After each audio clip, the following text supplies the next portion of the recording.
इसलिए हम डे 26 में दाल का ऐड कर दिए हैं। हाय एवरीवन, चलो आज मैं आप लोगों के साथ शेयर करूंगी मेरी कॉलेज की इंटर्नशिप डायरी जो फाइनली मैं लिखी हूँ इस डायरी पे। ठीक है, चलो मैं पहले यहाँ से सारा कुछ निकाल लेती हूँ, उसके बाद ही मैं आप लोगों के साथ शेयर करूँगी।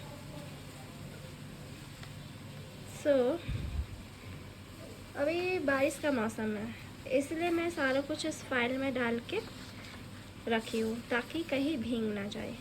2 सर्टिफिकेट है, एक मेरी फ्रेंड का है और एक मेरा। सबसे पहले मैं आप लोगों के साथ शेयर करती हूँ मेरे कॉलेज का इंटर्नशिप डायरी। ठीक है, पार्ट 3 सेमेस्टर 5 23-26 सेशन है। देखो, फर्स्ट पेपर ऐसे लिखना है डिक्लेरेशन के साथ, इसको यहाँ पे रखना है, ये यहाँ पे रहेगा। ठीक है, चलो ये ऐसा है पूरा, है ना। इसको अटैच करना है, सर्टिफिकेट के अंदर डाल के देना है। तो चलो मैं शेयर करती हूँ आप लोगों के साथ सारा डिटेल। ये मेरा एडवोकेट का सिग्नेचर है, मैं ऊपर तक नहीं दिखा रही हूँ क्योंकि ऊपर तक एड्रेस है मेरा। ठीक है, इसीलिए। तो चलो, फर्स्ट पेपर है आपका डिक्लेरेशन। पहला पेज में यही लिखना है डिक्लेरेशन। डिक्लेरेशन में मैं जैसा लिखी हूँ वैसा आप लोग लिख सकते हो। कुछ चेंजेस करना चाहते हो तो वो कर सकते हो। यहाँ पे सिग्नेचर होगा, यहाँ पे आपके एडवोकेट का सिग्नेचर होगा। ठीक है, देन नेक्स्ट एक्नॉलेजमेंट होगा।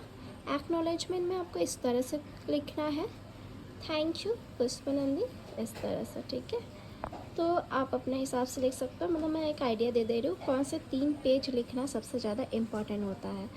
तो वो डिक्लेरेशन, एक्नॉलेजमेंट एंड ये सर्टिफिकेट।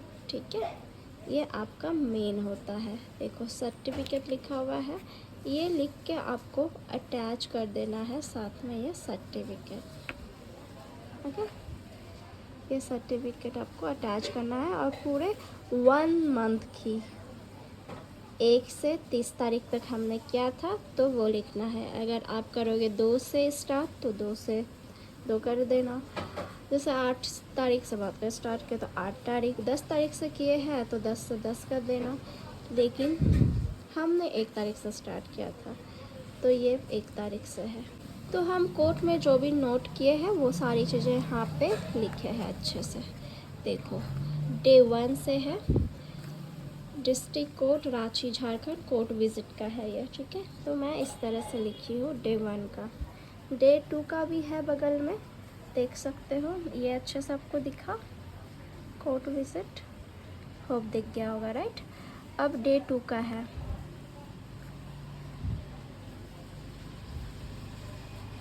ये इतना मैं लिखी हूँ, अटेंडेंस पेपर वाला, तो आप लिख सकते हो। मैं आइडिया दे रही हूँ, आप जहाँ से भी हो वहाँ का आप इस तरह से लिख सकते हो।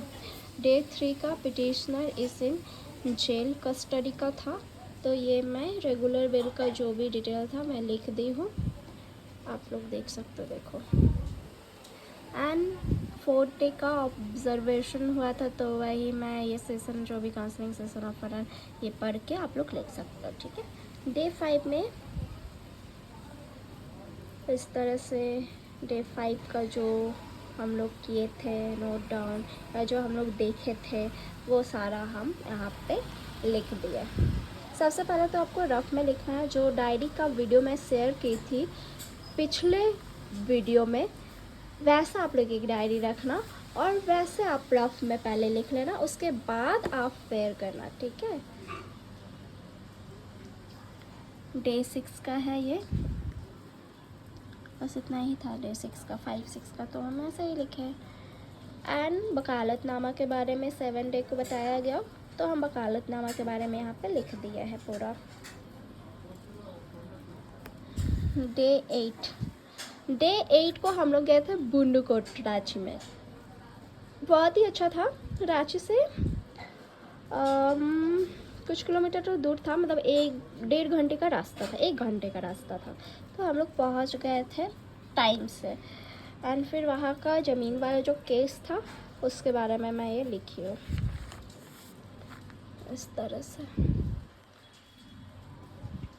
Second party first party second party के बीच विवाद हो रहा था ज़मीन को लेके कि ये ज़मीन मेरा है, लेकिन जो भी रीज़न है किसको जाना चाहिए नहीं जाना चाहिए, BNS 163 और BNSS ये सारा कुछ लिखा हुआ है, आप लोग पढ़ोगे तो आपको पता चलेगा। फिर डे 9 को हमारा टाइप्स ऑफ बेल के बारे में हमें बताया गया, तो ये हम लिखे हैं।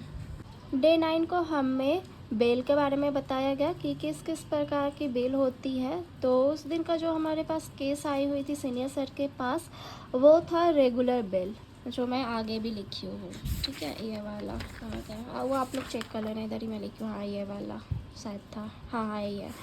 तो उस दिन ये सारा कुछ बताया गया कि 4 प्रकार की बेल होती है, ठीक है, वो लिख लीजिएगा। एंड डे 10 को हमें ये बताया गया था, तो ये ज़मीन का ही था, धोखाधड़ी, संपत्ति का नुकसान। हिंदी में आप लोग चेक कर लेना, इंग्लिश में भी कर लेना ये सेशन, ठीक है, मुझे तो याद है। रीडिंग ऑफ केस फाइल के बारे में ये मैं लिखी हूँ, डे 11 का है ये। डे 12 भी आपको दिख रहा होगा, इस तरह से आप लिख सकते हो, ठीक है।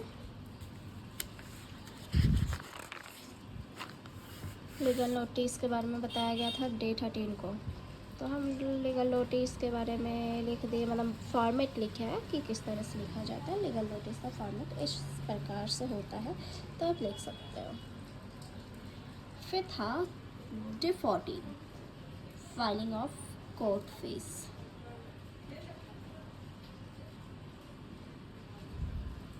ओरिजिनल सूट के बारे में बताया गया था डे 15 को, और ये मैं पिछले वीडियो में भी आपको बताई थी, जो मैं रफ़ में उस डायरी पे उतारी थी। तो एक डायरी हमेशा लेके जाना जब आप कोर्ट में इंटर्नशिप करने के लिए जा रहे हो तो। और ये हमारे कॉलेज की तरफ से मिला था, इसलिए हम इसमें डायरेक्ट तो नहीं ना लिख सकते थे, इसलिए हम डायरी लेके गए थे अपना अलग से, और फिर इसमें हम आके आराम से एक एक पॉइंट पहले देखो 30 दिन में बहुत कुछ सीखे हैं, तो 30 दिन में से हम लोग मेन जो है उसी को लिखना है यहाँ पे, तो हम बस उसी को लिखे हैं। सारा चीज़ तो नोट नहीं ना कर सकते हैं, क्योंकि फिर तो हमारे पास उतना पेज ही नहीं है जो हम सारा कुछ लिख सकें, है ना।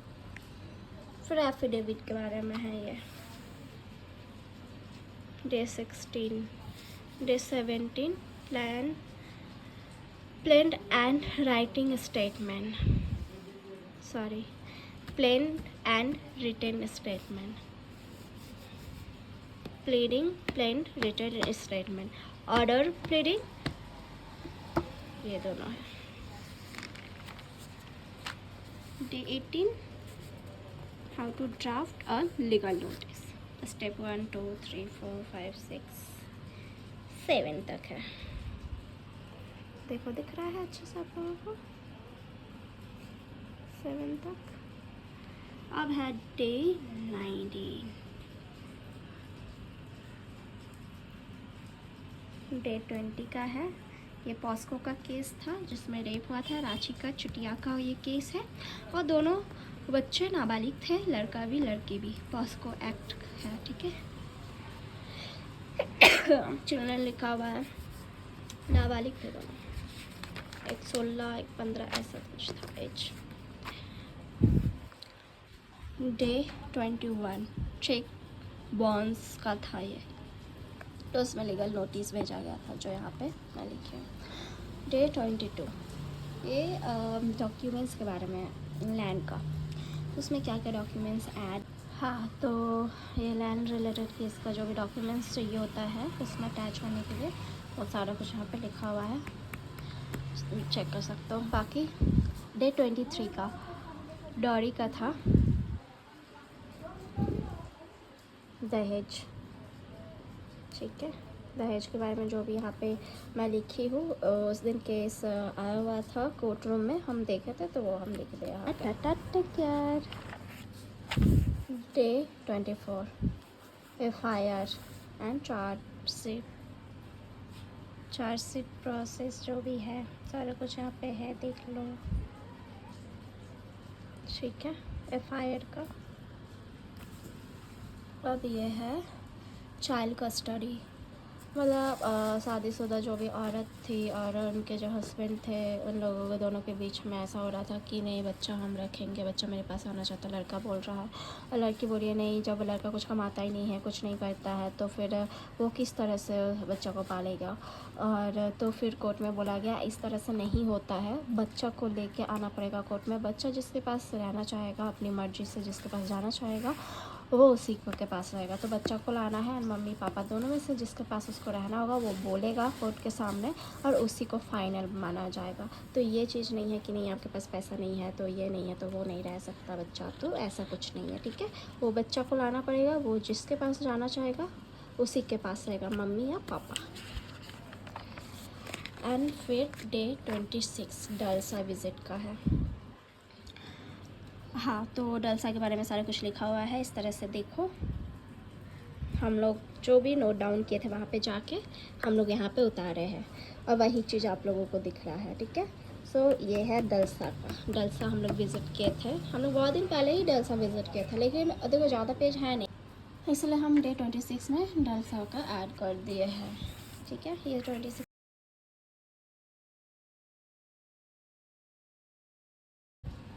दिख रहा है आप लोगों को।